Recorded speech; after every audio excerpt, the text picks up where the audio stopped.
Hi అండి. మిల్లెట్స్తో అంబలి ఎలా తయారు చేయాలో ఈ వీడియోలో చూపించబోతున్నానండి.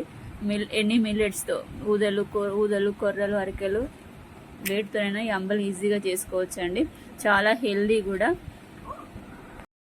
నేనైతే ఊదలను తీసుకున్నానండి. ఆ ఊదలను ఒక బౌల్లో వేసుకొని మంచిగా శుభ్రంగా కడుక్కొని ఒక 8 hours నానబెట్టుకోవాలి. ఇలా నానబెట్టుకున్న వాటిని ఇప్పుడు మిల్లెట్స్ని ఒక మిక్సీ గిన్నెలో వేసుకొని మెత్తగా పేస్ట్ చేసుకోవాలి.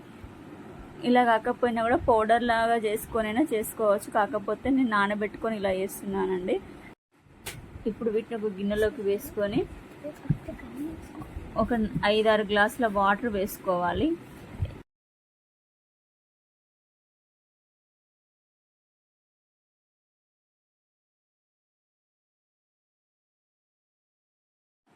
ఇప్పుడు స్టవ్ వెలిగించి ఈ గిన్నె పెట్టేసుకోవాలండి.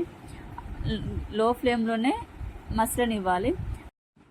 ఒక 5 నిమిషాలు లో ఫ్లేమ్లోనే మసలనివ్వాలండి. కలుపుతూ ఉండాలి, ఎందుకంటే కింద ఊరికనే అడగంటుకుంటుంది. అలా అడగంటుకోకుండా ఉండాలంటే ఒక 5 నిమిషాలు కలుపుతూ ఉండాలి. ఇప్పుడు గ్యాస్ను హై ఫ్లేమ్లో పెట్టేసి బాగా మసలనివ్వాలి. ఇప్పుడు ఒక స్పూన్ రాక్ సాల్ట్ వేసుకోవాలండి. దొడ్డుప్పు వేసుకోవడం వల్ల టేస్ట్ బాగుంటుంది. ఈ అంబలి కావడానికి దగ్గర 20 minutes పడుతుందండి. ఎంత మసిలితే అంత టేస్ట్ వస్తుంది. ఎందుకంటే ఆ మిల్లెట్స్ తొందరగా ఉడకవు, చాలా టైం పడుతుంది. అందుకని బాగా మసలనివ్వాలండి. ఇప్పుడు గ్యాస్ ఆఫ్ చేసేసి దించేసి ఒక 10 minutes చల్లారనివ్వాలి.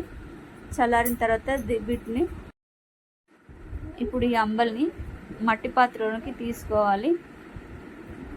తీసుకున్న తర్వాత దీన్ని పైనుండి ఒక వైట్ క్లాత్తో కట్టేసుకోవాలండి.